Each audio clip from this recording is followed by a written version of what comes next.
1/2,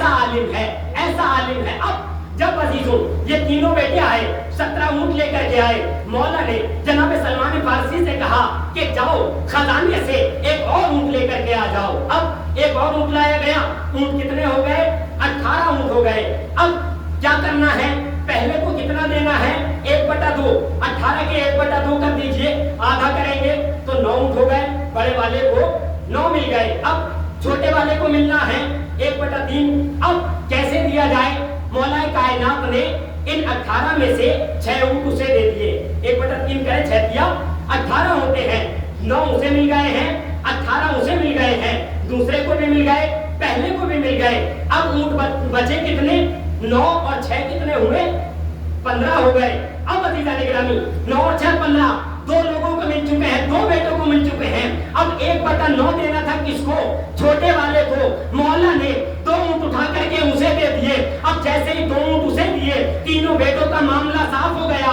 یہ اونٹ ملا کر کے 17 ہو گئے. مولا کائنات نے کہا تم بھی چلے جاؤ. اب اپنے صحابی سلمان فارسی سے کہا یہ ایک اونٹ جو خزانے سے لائے تھے یہ خزانے میں واپس کر دو. عزیزوں مسئلہ واضح ہو گیا کہ علی وہ ہے جو مال غنیمت سے لے کر کے اپنے آپ میں خرچ نہیں کرتا ہے، واپس کیا کر دیتا ہے. یہ اور لوگوں کی خصلت ہے کہ مال غنیمت سے اپنا پیٹ بھرا کرتے ہیں. علی جو لیتا ہے وہ واپس کر دیا کرتا ہے. صلوات پڑھے پر محمد مولا کائنات کا علم ایسا ہے کہ جناب جندب ابن جنادہ مولا کائنات ایک صحرا میں بیٹھے ہوئے ہیں. یہ آتے ہیں اور آ کر کے صحرا میں مولا کائنات کو دیکھتے ہیں. اور آپ نے جنگل میں دیکھا ہوگا، صحرا میں دیکھا ہوگا، کہیں کہیں پر بہت زیادہ چیٹیاں ہوتی ہیں، چھوٹے چھوٹے حشرات الارض ہوتے ہیں. اب جندب بن جنادہ آئے، آ کر کے چیٹیوں کی طرف دیکھنے لگے اور دیکھ کر کے کہتے ہیں کہ کتنا قادر مطلق ہے پروردگار جس نے لا تعداد چیٹیوں کو خلق کیا. کتنا اچھا ہوتا کہ کاش کوئی دنیا میں ایسا ہوتا جو یہ جانتا کہ ان کی تعداد کتنی ہے، کہ ان کی تعداد کتنی ہے. جیسے ہی مولا کائنات نے جندب کے جملے سنے، ایک مرتبہ علی نے جملہ کہا اے جندب ان کی تعداد کے بارے میں بات کر رہے ہو، اگر مجھ سے سوال کرو تو یہ علی یہ بھی بتائے گا ان میں نر کتنے ہیں، ان میں مادہ کتنی ہے.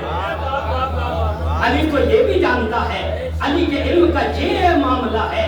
ایسا مولا کائنات کے پاس علم ہے. لیکن عزیزوں لوگ آتے تھے کیسے کیسے سوال کرتے تھے، وہ مجھے عرض نہیں کرنا ہے، آپ جانتے ہیں.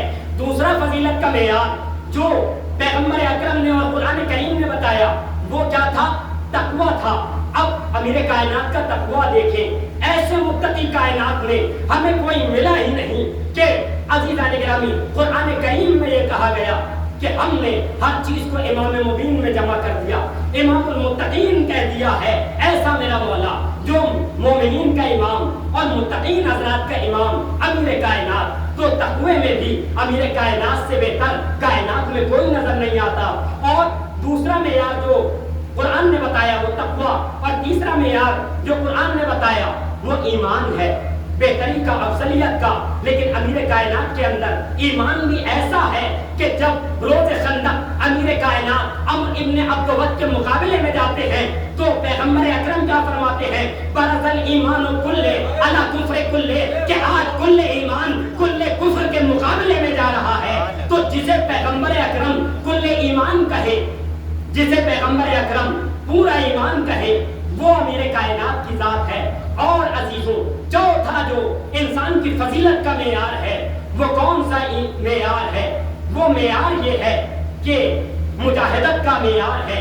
انسان اگر جہاد کرتا ہے تو یہ انسان کا معیار ایسا ہے کہ جو انسان کو فضیلت عطا کرتا ہے. امیر کائنات کے پاس بھی یہ جہاد کا معیار اتنا اعلیٰ ہے کہ جب امیر کائنات میدان جنگ میں ہوتے ہیں تو جبرائیل قصیدہ پڑھتا ہوا نظر آتا ہے، لا فتح الا علی، لا سیف الا ذوالفقار. امیر کائنات کی مجاہدت کا یہ معیار ہے، یہ مقام ہے. پیغمبر اکرم یہ فرماتے ہیں کہ میں کل علم ایسے کو دوں گا جو رجل ہوگا، کرار ہوگا، غیر قرار ہوگا. پیغمبر اکرم کا یہ جملہ کہ میں کل علم ایسے کو دوں گا جو مرد ہوگا کردار ہوگا غیر فرار ہوگا. آپ نے توجہ ہی نہیں دی. پیغمبر اکرم نے جملہ کہا کہ میں کل علم. اب آقا روحی صاحب کا جملہ میں آپ کے سامنے حوالے کرنے جا رہا ہوں. وہ کہتے ہیں اللہ کے نبی نے ارشاد فرمایا کہ کل میں ایسے کو علم دوں گا جو مرد ہوگا. وہ کہتے ہیں کہ وہ پیغمبر جو علم کسی ایسے کو نہیں دیتا جو مرد نہ ہو, وہ علم ایسے پیغمبر کسی ایسے انسان کو نہیں دیتا جو مرد نہ ہو. تو جب پیغمبر اکرم کسی نامرد کو علم دینا کا معنی نہیں کرتے تو اپنی بیٹی کسی ایسے ویسے کو دینا. صلوات پڑھے پر محمد والے. وہ نبی جو علم بھی دیتا ہو تو اعلان کر کے دیتا ہو کہ کل میں ایسے مرد کو علم دوں گا جو کرار ہوگا غیر فرار ہوگا. اللہ کے نبی نے جو فضائل کے معیار بتائے وہ یہی بتائے جو قرآن نے بتائے کہ اگر انسان کے پاس یہ ایک بھی ہے, اگر علم ہے تو افضل ہے, ایمان ہے تو افضل ہے, اور تقوی ہے تو افضل ہے, اگر مجاہد ہے تو افضل ہے. یہ چاروں معیار مولا کے اندر پائے جا رہے ہیں. اور ایسا ہی نہیں ہے کہ صرف اہل بیت اطہار ہی ان سے افضل ہوئے ان معیارات کو اپنے اندر پیدا کر کے, بلکہ آپ سلمان فارسی کو دیکھیں کہ جب آپ نے اپنے اندر ان معیارات کو پیدا کیا, ان اوصاف کو پیدا کیا تو کتنے نزدیک ہو گئے. پیغمبر اکرم امیر کائنات اہل بیت اطہار نے یہ کہا سلمان منا اہل البیت, کہ سلمان ہم اہل بیت اطہار میں سے ہیں. یہ اہل بیت نے کہا اگر انسان اپنے اندر ان چیزوں کو پیدا کر لے تو واقعاً وہ بافضیلت ہو جاتا ہے, بامیار ہو جاتا ہے. متقی اور پرہیزگار بننے کے بعد انسان کے پاس وہ چیزیں آ جاتی ہیں جو پروردگار عالم دیکھنا چاہتا ہے. لہٰذا ہم قرآن کریم پر عمل کریں اور دیکھیں کہ قرآن ہمیں کس منزل پہ دیکھنا چاہتا ہے, پروردگار ہم سے کیا چاہتا ہے. ہم مجلسوں میں آئیں لیکن اپنے اندر جو یہاں باتیں بیان کی جا رہی ہیں قرآن کریم کی آیات کو اپنے وجود میں اتاریں, اپنے دل میں اتاریں, ان پر عمل پیدا ہو, تب جا کر کے یہ مجلسیں کامیاب ہوں گی. ہم حقیقت میں اہل بیت نبی والے نبی کے چاہنے والے ہو سکتے ہیں جب ان کی بتائی ہوئی باتوں پر, ان کی سیرت مبارکہ پر عمل کریں. عزیزوں, اہل بیت اطہار اللہ کے نبی اور خاص طور سے امام حسین علیہ السلام جب اس کائنات میں آئے, آنے کے بعد جو فضیلتیں نبی کے اندر تھیں وہ فضیلتیں پروردگار عالم نے اہل بیت اطہار کو عطا کی, کیونکہ وہ ان کا خون ہے. پیغمبر اکرم کے جانشین امیر کائنات کو بے مثال فضائل عطا کیے, امام حسن کو بے مثال بنایا, امام حسین کو پروردگار نے بے نظیر کائنات میں بنا کر کے بھیجا. عزیزوں, امام حسین اپنے نانا کے دین کو اور قرآن کو بچانے کے لیے اپنے نانا کے مدینے سے سفر کرتے ہیں, نکل رہے ہیں یہی کہتے ہوئے کہ نانا اب مجھے دین کو بچانا ہے, اور ایسا انسان اسلام کا اور مسلمین کا خلیفہ بن کر کے بیٹھ گیا ہے جو یزید کے نام سے جانا جاتا ہے, جو شارب الخمر ہے. ایسے انسان کو دین کا خلیفہ اور مسلمین کا خلیفہ نہیں ہونا چاہیے. لہٰذا امام حسین بلند ہوئے, کھڑے ہوئے, کہا کوئی مسئلہ نہیں ہے, قربانیاں دینی پڑیں گی, ہم قربانیاں دیں گے, لیکن دین مبین اسلام کو ہم کبھی بھی کسی بھی اعتبار سے برباد نہیں ہونے دیں گے, چاہے ہمیں کچھ بھی کرنا پڑے. عزیزوں, امام حسین مدینے سے سفر کرتے ہیں, مکے کی جانب امام نے کوچ کی, لیکن مکے میں بھی امام حسین کو رہنے نہ دیا گیا. حد تو یہ ہوئی کہ امام حسین کو حج بھی مکمل نہیں کرنے دیا گیا. امام نے اپنے حج کو عمرے میں تبدیل کیا. عمرے میں تبدیل کرنے کے بعد میرا مولا عراق کی جانب روانہ ہو گیا. جب کوفے سے خط آنے لگے تو میرے مولا نے جناب مسلم کو کوفے کی جانب روانہ کیا اور پیچھے پیچھے کہا کہ ہمیں حالات بتانا, ہم خود آئیں گے. ہاں زاداران مظلوم کربلا, امام حسین جا رہے ہیں, لیکن حر کے لشکر نے امام کو کربلا کی طرف موڑ دیا. امام 2 محرم کو کربلا پہنچے اور عزادار روایات بتاتی ہیں کہ 10 محرم کو کربلا میں جو ہوا وہ ہر انسان سنتا ہے کہ 10 محرم کو کیا گزری ہے. ہمارے اگر کسی کے گھر میں ایک موت ہو جائے تو انسان اپنے ہوش و حواس کھو دیتا ہے. لیکن ذرا سوچیں کہ جس کے گھر سے ایک ہی دن میں 72 جنازے اٹھے ہوں وہ امام کیسے برداشت کر رہا ہوگا. وہ حسین کی بہن زینب جس نے دیکھا ہو کہ میرے گھر سے کتنے جنازے نکل رہے ہیں. اللہ اکبر. عزاداران مظلوم کربلا وہ منزل بھی آئی کہ جب ایک ایک کر کے سب شہید ہو گئے. امام حسین آخر میں شہید ہوئے. عزاداروں اب منزل وہ آئی کہ 11 محرم کی منزل ہے. یہ قافلہ جب تیار ہونے لگا کہ اب انہیں اسیر کر لیا گیا. یہ اسیروں کا قافلہ کوفے سے شام سے ہوتا ہوا جب عزاداروں یہ قافلہ شام کی منزل میں پہنچا ہے. اب وہ منظر آ گیا کہ وہ اذیتیں آ گئیں کہ شام میں زندان میں رکھا جاتا ہے, کبھی دربار میں بلایا جاتا ہے, اذیتیں دی جاتی ہیں. لیکن اللہ اللہ اب عزاداروں ایک منزل وہ آئی کہ جب میرا مولا غریب سجاد زندان کے دروازے پہ آ کے بیٹھے رہتے تھے اور آنے والے دیکھتے تھے اور جب معجزات دیکھتے تھے مولا کی باتوں کو سمجھتے تھے تو عزاداروں ظالم نے جب دیکھا کہ اب امام سجاد کو لوگ پہچاننے لگے ہیں لہذا یزید کی مجبوری بن گئی کہ اب سجاد کو آزاد کیا جائے. اللہ اکبر. ہاں عزاداران مظلوم کربلا سنیں گے آپ کہ جب میرا غریب امام سجاد زندان کے دروازے پہ بیٹھے ہیں,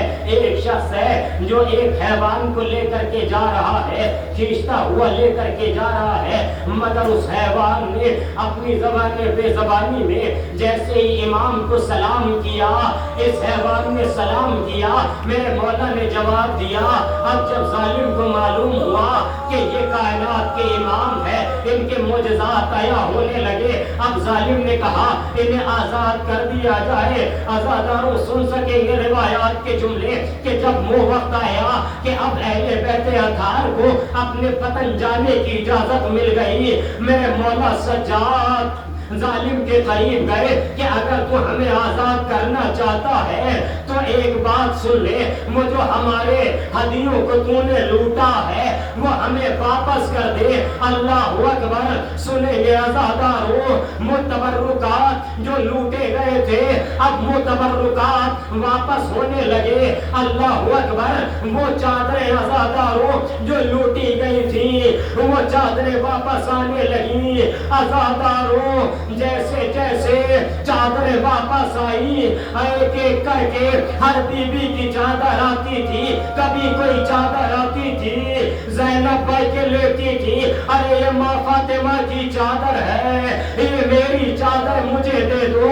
دوسری چادر آتی تھی کلثوم بھائی کے لیتی تھی, کسی چادر کو رباب نے لیا, کسی چادر کو لبابہ نے لیا. لیکن عزاداروں ایک ننھی سی چادر آئی, جیسے ہی وہ چادر آئی رباب کہتی ہے اب اس چادر کو اوڑھنے والی سکینہ زندان میں رہ گئی, یہ چادر واپس لے جاؤ. عزاداروں سنیں گے جملے ایک ایک کر کے سر آنا شروع ہوئے. سب سے پہلا سر جو آیا وہ رباب کے کمسین شہزادے علی اصغر کا سر آیا. اب جیسے ہی سر کا آنا تھا سجاد نے کہا اے اماں رباب آپ کے لاڈلے علی اصغر کا سر آ گیا. رباب نے دامن پھیلایا, ہائے میرا لال علی اصغر, اے میرے لال بہت دنوں سے زمانے تیرا چہرہ نہ دیکھا تھا. عزاداروں پھر دوسرا سر آیا. اب جو سر آیا علی اکبر